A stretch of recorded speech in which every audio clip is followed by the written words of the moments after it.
कहते हैं समय से बलवान और कुछ नहीं होता। इमारतें चाहे कितनी मजबूत क्यों ना हो, सभ्यता चाहे कितनी अटूट क्यों ना हो, समय के सामने सभी ध्वस्त पड़ जाते हैं। लेकिन इन्हीं में कुछ कहानियां ऐसी भी होती हैं जो समय में लुप्त होने के बजाय उसके साथ चलती है। आज हम आपको झारखंड के एक ऐसे ही बेमिसाल जिला ले जा रहे हैं जहां आज भी अवशेष और इमारतें समय के साथ फुरसुदा हैं। यहाँ झारखंड का पहला पक्षी अभयारण्य स्थित है। हमारे राज्य का एक लौता जीवाश्म पार्क भी है यहाँ पर, और झारखंड का ये एक अकेला जिला है जहाँ से गंगा गुजरती है। इस बार हम आ चुके हैं साहिबों के गंज में। हमारा ठिकाना है साहिबगंज।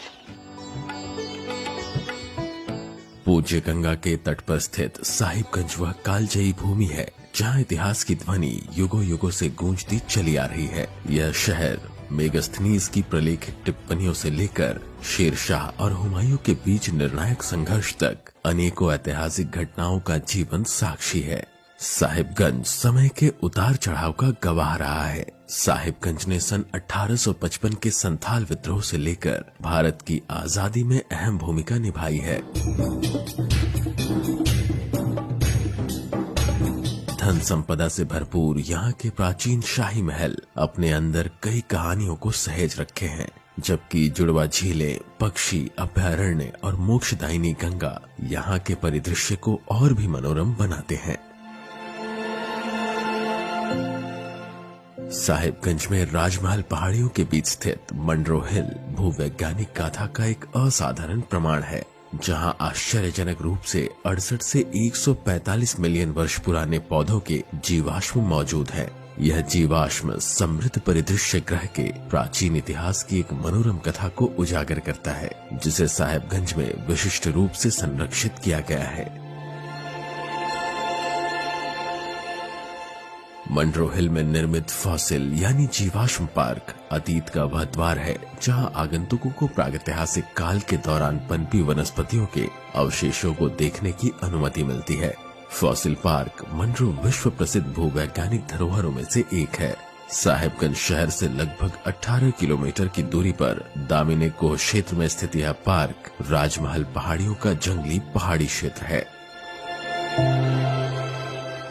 राजमहल पहाड़ियां और इसकी तलहटी पर जुरासिक काल के अनगिनत जीवाश्म मौजूद हैं। वैज्ञानिकों का कहना है कि यहाँ पर इस क्षेत्र में कभी समुद्र प्रक्षेत्र हुआ करता था, जिसके बाद वोल्केनिक इरप्शन हुआ और उसके बाद राजमहल पहाड़ियों का निर्माण हुआ। यहाँ पर बीते वर्षों में कई वैज्ञानिक आए हुए हैं, उन्होंने शोध किया है और उसके बाद पता लगाया है कि कई सारे अब तक से लेकर 67 से 145 मिलियन वर्ष पुराने फॉसिल्स यहाँ पर मौजूद हैं। सरकार द्वारा यहाँ एक पार्क का निर्माण किया गया है ताकि जो पर्यटक है वो यहाँ पर आए और सदियों पुराने ह्यूमन एवोल्यूशन, उसके साथ ही प्लैनेट एवोल्यूशन से जुड़ी जितनी एविडेंस है उसको देख सके, समझ सके। मेरे सामने जो आप देख रहे हैं ये मात्र पत्थर नहीं बल्कि वो फॉसिल्स हैं जो आज से करोड़ों वर्ष पुराने एविडेंस को हमें दिखा रहे हैं।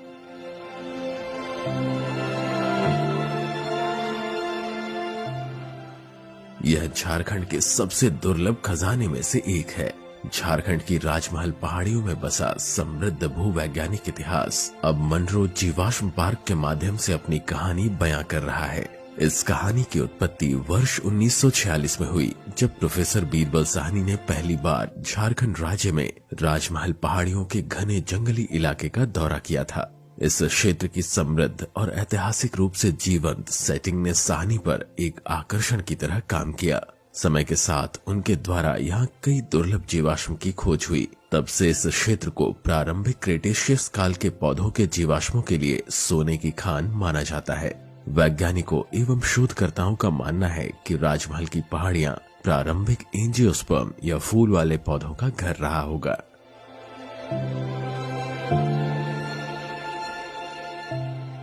यहाँ पर 92.5 एकड़ क्षेत्र में फैला फॉसिल पार्क जीवाश्म के लिए फेमस है। यहाँ पे हम लोगों ने इसको एक पार्क के रूप में डेवलप किया, जहाँ पे मुख्यतः पेड़ के फॉसिल यहाँ पाए जाते हैं। यहाँ 6 करोड़ से लेकर के 15 करोड़ के अंतराल का जो पेड़ था वो जो दब करके फॉसिल बन गया है वो हम यहाँ पे पाया जाता है, जिसको यहाँ बाहर से लोग देखने के लिए आते हैं। यहाँ पे शुरुआत में हम लोग का मुख्य द्वार है, जहाँ पे घुसते ही आपका पोडियम बना हुआ है, जहाँ पे घुस करके लोग आनंद ले सकते हैं। इसके बाद आकर के आगे जा कर के म्यूजियम है, ऑडिटोरियम है। ऑडिटोरियम में पृथ्वी की उत्पत्ति से लेकर के अभी तक का स्थिति को दर्शाया गया है कि किस प्रकार हमारे पृथ्वी का उत्पत्ति हुआ, उसके आगे कैसे मास एक्सटेंशन हुआ, यहाँ पे कितने सारे लोग मतलब कितने सारे जीव जंतु आए, फिर वो विलुप्त हुए, फिर होते होते अभी का स्थिति को बताया गया है। झारखंड सरकार के वन अधिकारी यहाँ मौजूद जीवाश्म के संरक्षण और दस्तावेजीकरण में महत्वपूर्ण भूमिका निभा रहे हैं। उनका यह प्रयास न केवल इस क्षेत्र के पुरापाषाण महत्व के बारे में राष्ट्रव्यापी जागरूकता फैलाने में सहायक साबित हो रहा है, बल्कि भावी पीढ़ी के लिए बरामद जीवाश्मों के दस्तावेजीकरण और संरक्षण में भी सहायता कर रहा है। यहाँ इन सिटू फॉसिल शेड हम लोगों ने बनाया हुआ है, जहाँ की हम लोगों को फॉसिल जिस स्थिति में था उसी स्थिति में मिला, और उसी को हम लोग बचाने के लिए उसको वहीं पे हम लोग शेड बना दिए हैं। यहाँ पे यहाँ के लोग बहुत अच्छे हैं। जब से उनको फॉसिल के बारे में पता नहीं था, तो वो लोग जो फॉसिल का जो पत्थर है उसको वो भगवान की तरह समझ करके उसको उस समय से पूछते आ रहे हैं, जब से वो उसको पता नहीं था कि वो फॉसिल है। जो यहाँ रक्सी स्थान के द्वारा में इसका प्रमाण हमको मिलता है।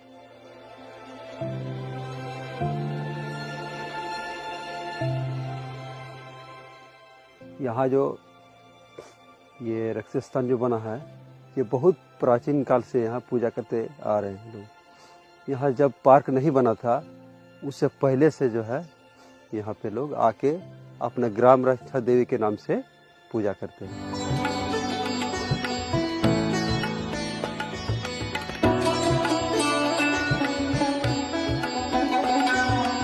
इवोल्यूशन की दिलचस्प कहानी को उजागर करने के उद्देश्य से मंडरो के जीवाश्म पार्क में एक संग्रहालय बनाया गया है। यह संग्रहालय पृथ्वी के निर्माण से जुड़ी कहानियों से लेकर राजमहल की पहाड़ियों में बसे प्राचीन पौधों के जीवाश्मों की जानकारी देते हैं। विज्ञान और दिलचस्प खोज से जुड़ी कहानियों को समेटे यह संग्रहालय आगंतुकों को एक रोचक यात्रा पर ले जाता है।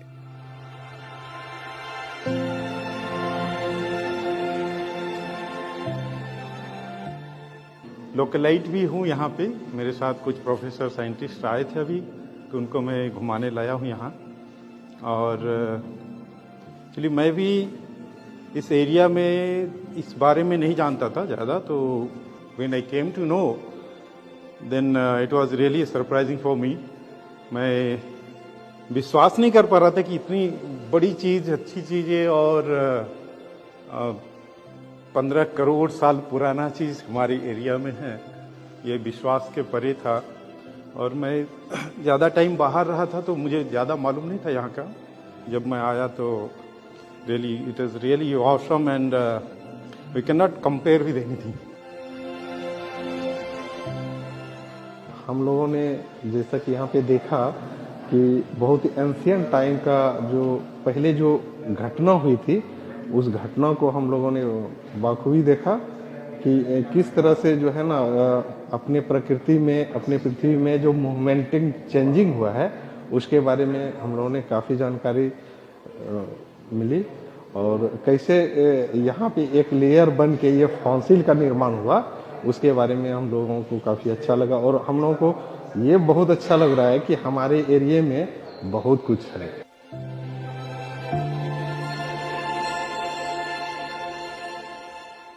हमने देखे कि ये जो यहाँ की जो कला और यहाँ के जो पत्थर जो पेड़ से बने हुए हैं, जो वोल्केनो की वजह से बने हुए से बता रहे, so it is very memorable visit for me and it gives me an great pleasure to say that this kind of things are there in this Jharkhand area and which I like because I came from Maharashtra so far long. Normally people visit to our areas. This is first time I'm visiting to this area where I saw that this kind of amazing things are here in this kind of localite areas.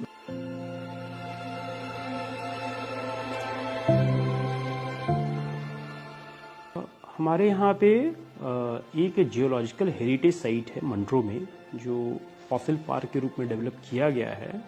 ये विश्व में पूरे विश्व में एकमात्र ऐसी जगह है जहाँ पे जुरासिक एरा के जस्ट बाद के फॉसिल्स हैं।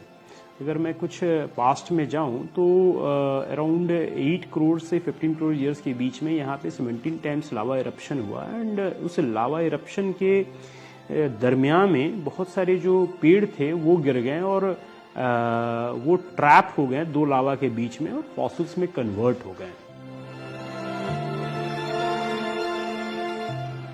समय है, मैं आपको ये बता दूं कि ये मास एक्सटिंक्शन के जस्ट बाद का समय है, जहाँ पे ऑलमोस्ट 95% जो है living beings, whether it be plant animals, सभी वो नष्ट हो गए थे।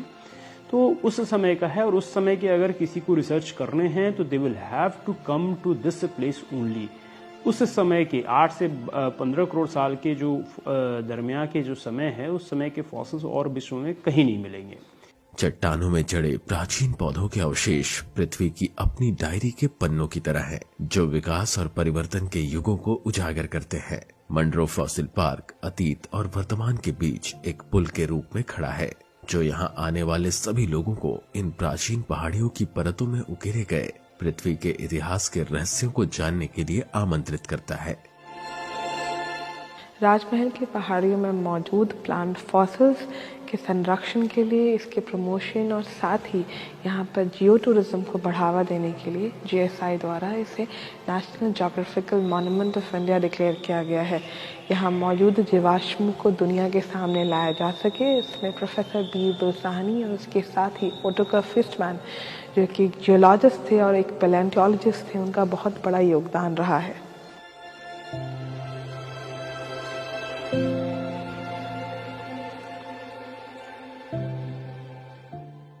साहिबगंज अपने आगोश में आध्यात्मिक महत्व की कहानियों को बुनते हुए गहन धार्मिक विरासत की एक श्रृंखला को उजागर करता है। यहाँ ऐसे पवित्र स्थल है